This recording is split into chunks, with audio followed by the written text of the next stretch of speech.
નમસ્કાર ખેડૂત મિત્રો, ન્યૂઝરૂમ પાલિતાણા યુટ્યુબ ચેનલમાં તમારું સ્વાગત છે। ગુજરાતના ખેડૂતો માટે એક મહત્વપૂર્ણ યોજના બહાર પાડવામાં આવી છે। આ યોજનાનું નામ છે કપાસ સહાય યોજના 2026 અને 27। આ યોજનામાં ખેડૂતોને હેક્ટર દીઠ ₹27,000ની સહાય મળશે અને એક હેક્ટર દીઠ 14,000ની પણ સહાય મળશે। તો કયા ખેડૂતને 27,000ની સહાય મળશે અને કયા ખેડૂતને 14,000ની સહાય મળશે, સરળ ભાષામાં હું તમને આ વિડીયોમાં સમજાવવાનો છું। તો પૂરેપૂરો વિડીયો જોશો એટલે માહિતી તમને સમજાઈ જશે અને ચેનલમાં નવા છો તો પ્લીઝ ચેનલને સબસ્ક્રાઇબ કરવાનું ભૂલતા નહીં। ગુજરાત સરકાર દ્વારા ખેડૂતોની આવક વધારવા અને કપાસનું ઉત્પાદન વધુ કાર્યક્ષમ બનાવવા માટે કપાસ સહાય યોજના 2026 શરૂ કરવામાં આવી છે। મિશન ફોર કોટન પ્રોડક્ટિવિટી તરીકે પણ ઓળખાતી આ કપાસ સહાય યોજના છે। કપાસ સહાય યોજના 2026 હેઠળ વૈજ્ઞાનિક પદ્ધતિથી કપાસનું વાવેતર કરનાર ખેડૂતોને પ્રતિ હેક્ટર સીધી આર્થિક સહાય આપવામાં આવશે। જો તમે કપાસની ખેતી કરો છો અને આ ખેડૂત કપાસ યોજના હેઠળ લાભ લેવા માંગો છો તો કપાસ સહાય યોજના 2026 તમારા માટે ખૂબ જ ઉપયોગી બની શકે છે। કપાસ સહાય યોજના 2026 નો મુખ્ય હેતુ ગુજરાતમાં કપાસનું ઉત્પાદન વધારવાનો અને આધુનિક ખેતી પદ્ધતિઓને પ્રોત્સાહન આપવાનો છે।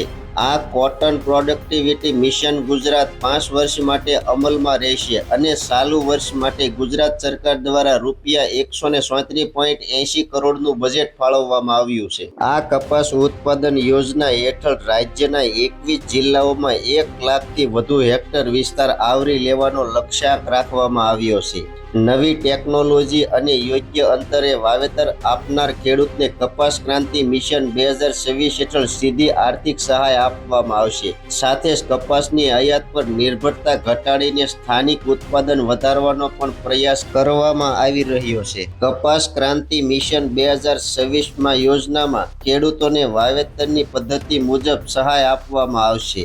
ICM ટેકનોલોજી અને SDPS ટેકનોલોજી બંને પદ્ધતિઓ મુજબ સહાયની રકમ અલગ અલગ છે।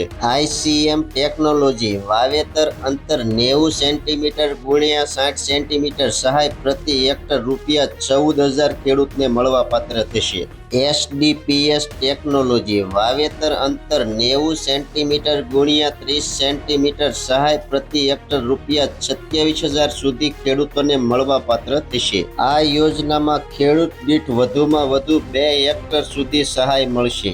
નિર્ધારિત માર્ગદર્શિકા મુજબ વાવેતર કરવું જરૂરી રહેશે। કપાસ સહાય યોજનામાં કયા ખેડૂતને લાભ મળશે? કપાસની ખેતી કરતા તમામ ખેડૂતો, પાત્ર જમીન, હાથબાર અને 8A ધરાવતા અરજદારો ICM અને SDPS જેવી વૈજ્ઞાનિક પદ્ધતિથી વાવેતર કરવા તૈયાર ખેડૂતને આ યોજનામાં લાભ મળશે। કપાસ સહાય યોજનામાં લાભ લેવા માટે કયા કયા ડોક્યુમેન્ટની જરૂર પડે છે? આધાર કાર્ડ સાથે લિંક થયેલો મોબાઈલ નંબર, નવા હાથબાર અને 8Aના ઉતારા, બેંક પાસબુક અથવા કેન્સલ ચેક, જાતિ પ્રમાણપત્ર જો લાગુ પડતું હોય તો। કપાસ સહાય યોજનામાં લાભ લેવા માટે ઓનલાઈન અરજી કેવી રીતે કરવી? સત્તાવાર આઈ ખેડૂત પોર્ટલ પર જાઓ, ખેડૂત તરીકે લોગિન કરો અથવા જરૂરી વિગતો દાખલ કરો। કપાસ સહાય યોજના પસંદ કરો, અરજી ફોર્મમાં માંગેલી માહિતી સાચી ભરો, જરૂરી દસ્તાવેજો અપલોડ કરો, તમામ વિગતો ચકાસ્યા પછી અરજી સબમિટ કરો। અરજીની રસીદ અથવા સ્વીકૃતિની નકલ ભવિષ્ય માટે સાચવી રાખવી જરૂરી છે। કપાસ સહાય યોજનામાં ખેડૂતોને પ્રતિ હેક્ટર ₹27,000 સુધી સહાયનો લાભ મળવાપાત્ર થશે। કપાસ ક્રાંતિ મિશન 2026 ગુજરાતના કપાસ ઉત્પાદક ખેડૂતો માટે મહત્વપૂર્ણ યોજના છે। ICM અને SDPS જેવી આધુનિક ખેતી પદ્ધતિ અપનાવનારા ખેડૂતોને સીધી આર્થિક સહાય મળવાથી ઉત્પાદન વધારવાની સાથે જ ખેતીનો ખર્ચ પણ ઘટાડવામાં મદદ મળશે।